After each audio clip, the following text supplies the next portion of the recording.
नमस्कार, मी डॉक्टर श्रद्धा सबनीस. एक प्रश्न विचारते. क्रॅनबेरी ज्यूसने UTI बरा होतो, खरं की खोटं? बहुतेक जणी म्हणाल्या असतील खरं, कारण आजी आजोबाच्या पिढीने सांगितलं आहे, व्हॉट्सअपने सांगितलं आहे, कोणीतरी इंस्टाग्रामवरही सांगितलं आहे. पण मेडिकल रिसर्च काय सांगतं आहे? क्रॅनबेरी ज्यूस UTI प्रिव्हेंट करायला किंचित मदत करतो, पण UTI झालेला असेल तर बरा करायला नाही. UTIसाठी अँटीबायोटिक्स लागतात.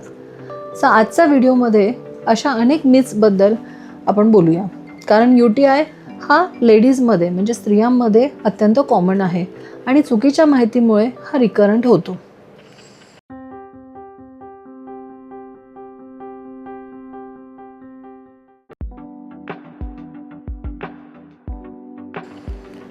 स्त्रियांमध्ये UTIचं प्रमाण हे जास्त का होतं? रिकरंट UTIचं नक्की कारण काय आहे? कोणत्या टेस्ट करायला पाहिजे, कधी करायला पाहिजे, आणि एक सवय जी 80% रिकरंट UTI केसेसमध्ये कल्प्रिट आहे ते आपण आज बघूया. स्त्रियांना का जास्त होतो? तुमचं ब्लॅडर एक वॉटर टँक आहे. युरिथ्रा हे एक आउटलेट पाईप आहे. सो स्त्रियांमध्ये आउटलेट पाईप हा फक्त 4 सेंटीमीटर लांब आणि पुरुषांमध्ये 18 ते 20 सेंटीमीटर. म्हणजे बॅक्टेरिया हा स्त्रियांच्या ब्लॅडरपर्यंत खूप लवकर पोहोचतो. आणि अजून एक फॅक्ट की युरिथ्रा आणि व्हाजाना हे ओपनिंग जवळजवळ असतात आणि ते अनसच्याही जवळ असतात. म्हणजे ई कोलाय हा जो बॅक्टेरिया, जो आतड्यातला नॅचरल बॅक्टेरिया आहे, तो सहजपणे युरिनरी ट्रॅक्टमध्ये जातो. पण म्हणूनच स्त्रियांना UTI हा कॉमन असतो.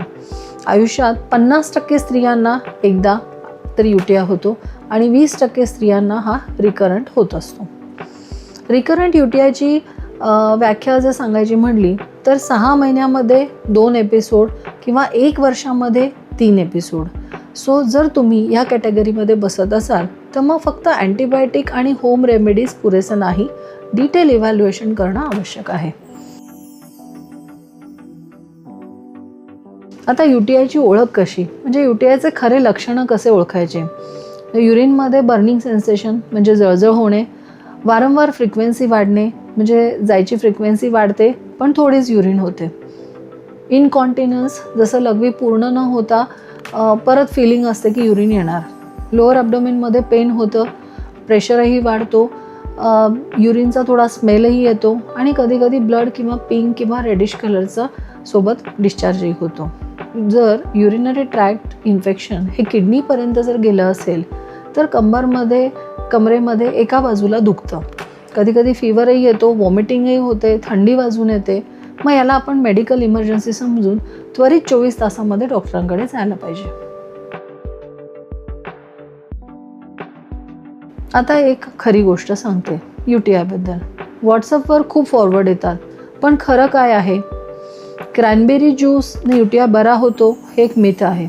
रियालिटी काय आहे? UTI बरा करायला अँटीबायोटिक्स हे इम्पॉर्टंटच आहेत. क्रॅनबेरी हे प्रिव्हेंशनसाठी थोडीशी मदत करतो पण क्युअर करत नाही. दुसरं मिथ, खूप पाणी पिलं की UTI बरा होतो? नाही. रियालिटी अशी आहे की पाणी हे मदत करतं, पण युरिनरी ट्रॅक्ट इन्फेक्शन हे जास्त असताना, ॲक्टिव्ह असताना अँटीबायोटिकशिवाय तो बरा होणं कठीण आहे. तिसरं, हॉट वॉटर बॉटल. बऱ्याच लोकांना सवय असते की ती बॉटल ठेवली की पोटातला पेन कमी होतो आणि मग असं वाटतं की झालं इन्फेक्शन क्लिअर. पण रियालिटी ही आहे की हे फक्त वेदना थांबवू शकते, पण इन्फेक्शन मात्र वाढत जातं. ट्रीटमेंट नाही केली तर ते इन्फेक्शन किडनीपर्यंत जाऊ शकतं. UTI म्हणजे हायजीनचा प्रश्न. मग माझी हायजीन चांगली आहे, मग मला UTI का झाला? ॲक्च्युअल रियालिटीमध्ये UTIशी संबंधित फक्त हायजीनच नाही तर त्याची anatomy, hormonal changes, husband wife relationship, डायबिटीससारखा आजार, मेनोपॉज हे सगळेच फॅक्टर कॉन्ट्रीब्युटिंग आहेत. 5वं मिथ, अँटीबायोटिक काही दिवस घ्यायचं, बरं वाटलं की थांबवून टाकायचं. ही गोष्ट मात्र बरेच पेशंट्स करतात. रियालिटी ही आहे की ही सगळ्यात मोठी चूक आहे. सगळ्यात मोठी मिस्टेक ही आहे की इनकम्प्लीट अँटीबायोटिक कोर्स घेतल्यानंतर तुम्हाला 5 दिवसांचा कोर्स दिलेला असेल आणि तुम्ही 3च दिवसात बरं वाटलं म्हणून अँटीबायोटिक बंद करून टाकता. यामध्ये बॅक्टेरिया हे पूर्णपणे मारले जात नाही, थोडे बॅक्टेरिया शिल्लक राहतात आणि मग हे बॅक्टेरिया स्ट्रॉंग झाले की अँटीबायोटिक रेझिस्टन्स होतो. पुढच्या वेळी हे अँटीबायोटिक काम करत नाही आणि मग त्याच्यामध्ये एकच कारण असतं की त्याला आपण रिकरंट UTI असं म्हणतो. त्यामुळे कोर्स पूर्ण करा. डॉक्टरने जे 5 दिवस अँटीबायोटिक घ्यायला सांगितले ते 5 दिवस पूर्णपणे घ्या. 7 दिवस सांगितले तर 7 दिवस घ्या. आता कोणत्या टेस्ट आवश्यक आहे की ज्या आपण केल्याने आपलं प्रिव्हेन्शन होऊ शकतो किंवा रिकरन्स नाही होणार? पहिली सगळ्यात इम्पॉर्टंट टेस्ट युरिन रुटीन आणि मायक्रोस्कोपी. दुसरी इम्पॉर्टंट टेस्ट, जर युरिन मायक्रोस्कोपीमध्ये जर बॅक्टेरिया आले किंवा पस सेल्स आले तर आपण युरिन हे कल्चर किंवा सेन्सिटिव्हिटीला पाठवतो. यामध्ये काय होतं की बॅक्टेरिया कोणता आहे हा आयडेंटिफाय होऊन अकॉर्डिंगली आपण अँटीबायोटिक देऊ शकतो. शुगर टेस्ट म्हणजे डायबिटीस हे UTIचं एक मेजर कॉज असतं. सोनोग्राफी यामध्ये या व्यतिरिक्त जसं स्टोन्स होणे किंवा स्ट्रक्चरल काही प्रॉब्लेम्स आहेत का हे आपल्याला क्लिअर होतं. पोस्ट व्हॉइड रेसिड्युअल युरिन हे ब्लॅडर पूर्ण रिकामं होत नाही. मग आता प्रिव्हेन्शन कसं करायचं, म्हणजे आता असं काय करायला पाहिजे की ज्याच्याने आपल्याला युरिनरी ट्रॅक्ट इन्फेक्शन होणार नाही? पहिलं, पाणी दिवसातून 8 ते 10 ग्लासेस प्यायचं. युरिन आल्यानंतर युरिन थांबून ठेवू नये. फ्रंट टू बॅक वॉश करायचं जेव्हा आपण वॉशरूमला जातो.